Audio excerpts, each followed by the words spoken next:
A very good afternoon, all of you. I welcome you all to this press conference by the Election Commission of India to announce the schedule for the State Assembly elections in Maharashtra and Jharkhand. We have with us on the dais Honorable Chief Election Commissioner Shri Rajiv Kumar ji, Honorable Election Commissioners Shri Gyanesh Kumar ji and Dr. Sukhbir Singh Sandhu ji. We also have with us on dais Senior Deputy Election Commissioners and Deputy Election Commissioners of the Election Commission of India. I am Anuj Chandak, Joint Director Media for the Election Commission. The format of the press conference will be as follows. There will be a brief address by the Honorable CEC along with a very informative presentation. The copy of presentation will be shared with you along with the press note and all of the details after the press conference conclude. After the address by Honorable CEC, we will be having a question and answer session. I would request all of you to kindly raise your hand and the mic will come to you. Kindly introduce yourself, your name and organization and ask your question. Thank you so much. Now I would request Honorable CEC to kindly address the media. Media के सभी friends और इस press conference में जुड़े हुए सभी हमारे voters, आप सबका इस प्रेस वार्ता में स्वागत है. We welcome you all at this press conference, which is about the declaration of the schedule for the ensuing state assembly elections in Maharashtra and Jharkhand.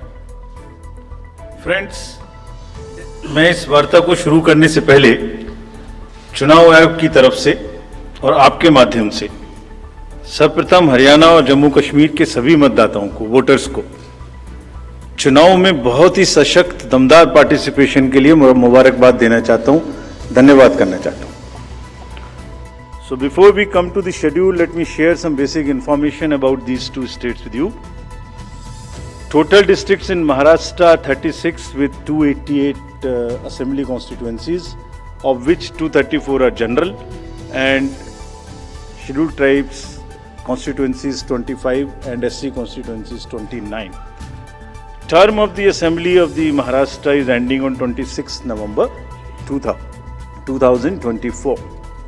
If we talk about the number of electors in Maharashtra, they are 9.63 crores, 4.97 crores male and 4.66 crores female voters. Young voters की संख्या जिस पे काफ़ी जोर दिया गया था SSR में 1.85 crores और उसमें से 20.93 lakhs are first time voters of 18 to 19 age group. If we tell you about the polling stations in Maharashtra, there are total 1,186 polling stations and at 52,789 locations. Urban being 42,604 and rural being 57,582. इस बार भी हम PWD managed booths बनाएंगे, women managed booths बनाएंगे महाराष्ट्र में भी. Model PSS की संख्या 530 रहेगी. अगर झारखंड में की चर्चा करें तो टोटल डिस्ट्रिक्ट्स की संख्या है 24, टोटल असेंबलीज 81, जिसमें से general 44, STs 28 and SCs 9. Jharkhand की असेंबली का टर्म 5 जनवरी 2025 को कंप्लीट हो रहा है और अगर झारखंड में इलेक्टर्स की बात करें तो 2.6 करोड़ वोटर्स, जिसमें 1.29 crore female and 1.31 crore male. First time voters between 18 to 19 years are 11.84 lakh and 66.84 young voters in Jharkhand also. In the number of centenarian voters is 1,706 and 3.67 lakhs PWD voters plus 1.14 lakh voters are of the age of 85 and plus in Jharkhand. If I give you an overview of polling stations in Jharkhand, पूरे polling stations की संख्या होगी 29,562 और जो कि 20,221 locations पर फैले हुए होंगे. अर्बन संख्या वहाँ कम है 5,042 और रूरल परिवेश ज़्यादा है, इसलिए रूरल बूथ्स की संख्या होगी 24,520. यहाँ पर भी women managed booths, youth managed booth, PWD managed booths बनाए जाएंगे।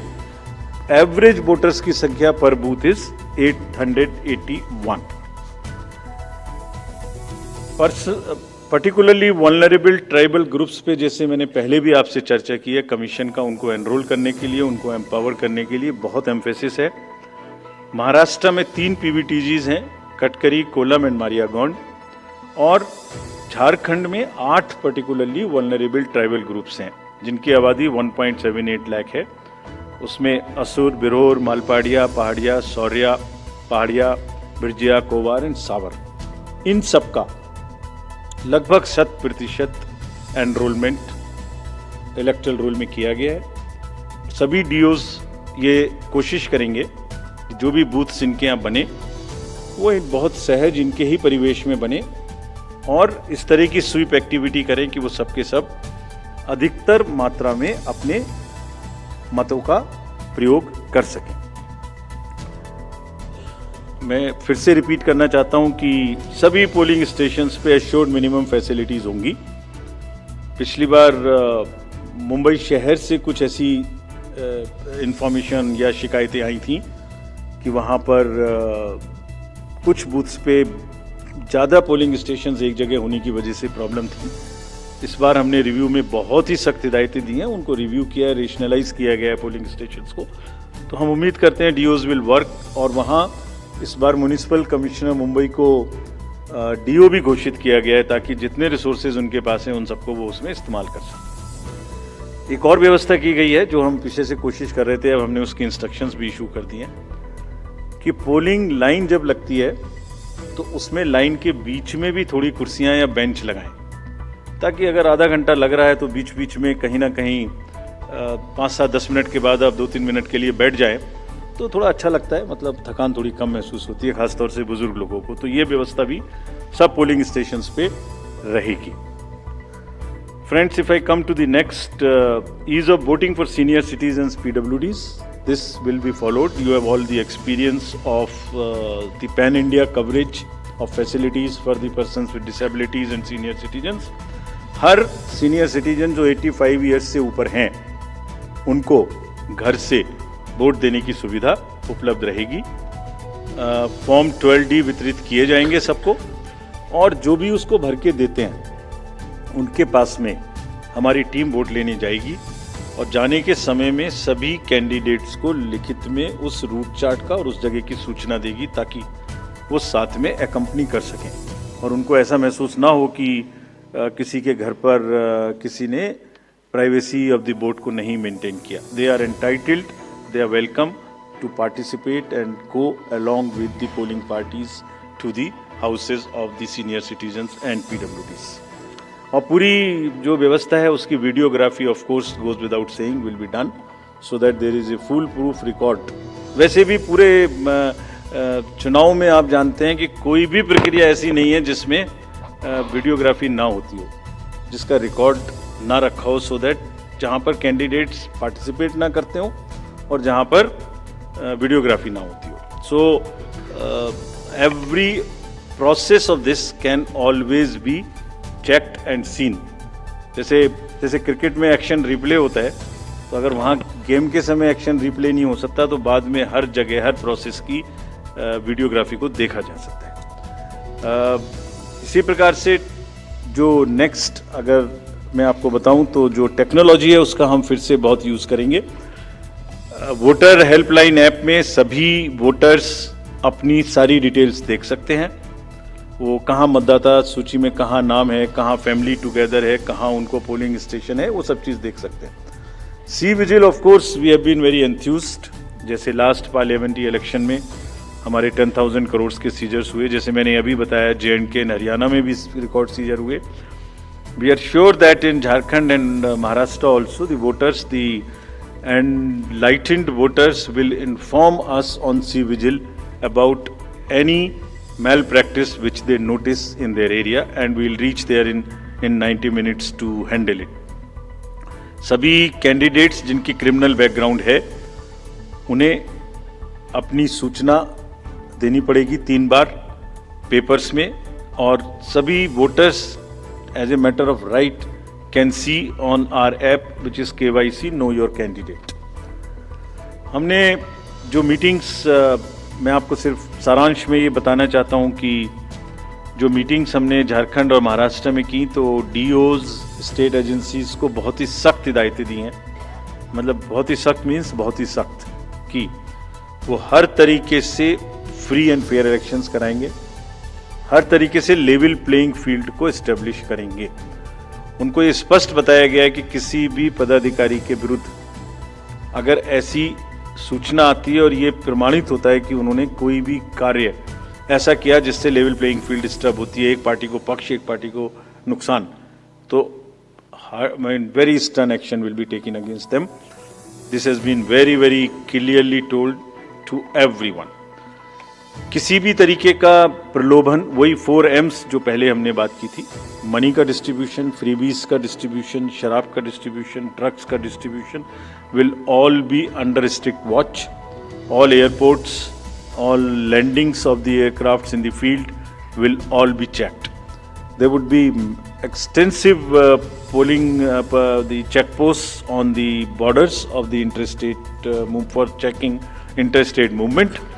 और कहीं से भी मल्टी डिसिप्लिनरी टीम्स वहाँ बनाने के लिए कहा गया है, यानी जिसमें एक्साइज भी होगा, पुलिस भी होगी, जीएसटी भी होगी, ट्रांसपोर्ट के भी लोग होंगे, ताकि वो 24/7 उनकी चेकिंग कर सकें। और साथ में ये भी हिदायत दी गई है कि चेकिंग का मतलब ये नहीं है कि कॉमन सिटीजन को कोई भी हैरेसमेंट होना चाहिए। That precaution must very very carefully be taken about all of them. सभी पोलिंग स्टेशंस 2 किलोमीटर के अंदर हों। किसी भी कंट्रोल रूम्स की स्थापना होगी हर डिस्ट्रिक्ट में, so that they can handle the social media narratives if there is anything which is wrongly being conveyed. ये सब का सब वहाँ पर निश्चित रूप से व्यवस्था होगी। सारांश में, if I summarize everything before coming to schedule, I would like to say that चुनाव लोकतंत्र का ऐसा त्योहार है और ऐसा उत्सव और पर्व है जिसमें सभी वोटर्स की भागीदारी बिल्कुल आवश्यक है, वांछनीय है, आवश्यक है, रिक्वेस्टेड है।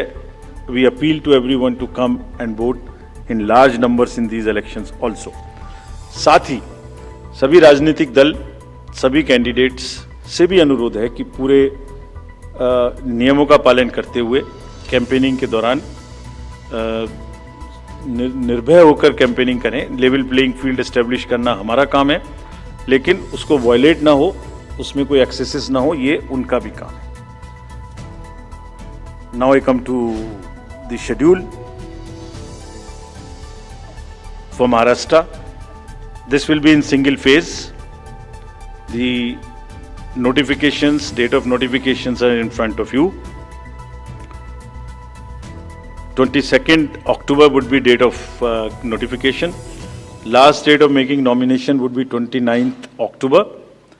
Scrutiny on 30th October. And last date for withdrawal 4th, and date of poll in Maharashtra would be 20th 11. Counting would be on 23rd 11/24, and you will notice that date of poll is Wednesday. This is deliberately, which lot of scheduling, whatever goes into scheduling, we have tried that it is midday, so that issue of urban apathy is handled. And in case of urban apathy, we are really very concerned. We want to make appeal through you to all our esteemed voters in the urban areas to please come and vote. It's not a healthy trend which is reflected. If I give you a brief of what is happening across the elections in the urban apathy, we will share this slide with you. If you look at various states, you look at Gurgaon, you look at Faridabad recently. Last elections, you look at Jubilee Hills, Hyderabad. You look at Bangalore South. You look at Gujarat, Gandhigram, Kolaba, Mumbai City, Pune, Thane, all are much below the state averages of each state. We will be conducting a special meeting of the municipal commissioners and DOs within a week's time to appeal again to do whatever we can do to motivate the voters in the urban areas, but the trends are really not good. If I show you the Lok Sabha, that was the Lok Sabha. If I show you legislative assemblies, see the lowest. The Kolaba was just 40%. 62 of 64 urban ACs in Maharashtra were less than the state average in 2019. So was the case in the parliamentary elections 2024 also. And just to give you a contrast, if you compare, so what was the situation in Lok Sabha in Kalyan was 50%, Mumbai South 50, Mumbai North, Thane, Pune, Mumbai South, everything 53%. And these were the lowest 6 parliamentary constituencies out of the lowest 10. So that's the state of the urban apathy. We would be doing everything to counter it. Last time in 24 elections, we had all celebrities, all corporates, Amul, everyone involved. We'll do it again. And we'll also at this point emphasize that this contrasts with a very positive trend in the constituencies like Doda, 72%, Riyasi, 74%, Punch, 74%, Rajouri, 71%. If they can go 70 plus, Kolaba can also go 40 plus. In 24 Lok Sabha elections, Bastar was 68%, 69%. Gadchiroli, Manipur, states after state, tough areas. So we'll be requesting through you, we'll have a special drive this time for the slum areas in urban areas and also the colonies, all alike, to have a real urban push. I do not want to name specific thing, but there are booths in Faridabad and Gurgaon in the recently held elections, and they are the poshest places where voting has been around 20%. So again, we will be doing a lot of work on this to do whatever we can do to attract the urban voters. Now, friends, coming to Jharkhand. Jharkhand एक बहुत ही समृद्ध state है, बहुत ही उसकी विरासत है, और वहाँ पर हम फिर से अपील करेंगे कि सब वोटर्स अधिक से अधिक मात्रा में वोट दें. Schedule would be like this. Jharkhand would be in 2 phases. The date of poll, first phase would be on 13th November, and the second phase would be along with Maharashtra on 20th November. So the date of issue of notification for Jharkhand phase 1 would be 18th, and for phase 2 would be 22nd along with Maharashtra. Nominations for phase 1 would be till 25th of October, and for phase 2 29th. This slide we will share with everyone. And date of poll would be 13th November and 20th November, both Wednesdays. And date of counting would be 23rd 11, that is Saturday. With this, we end our presentation with the request that through you, that all the voters of Jharkhand and Maharashtra कृपया बाहर आइए, कृपया vote करिए. लोकतंत्र के उत्सव में आपकी भागीदारी कि हम बहुत ही रिक्वेस्ट करते हैं, अपील करते हैं आपसे. Thank you very much.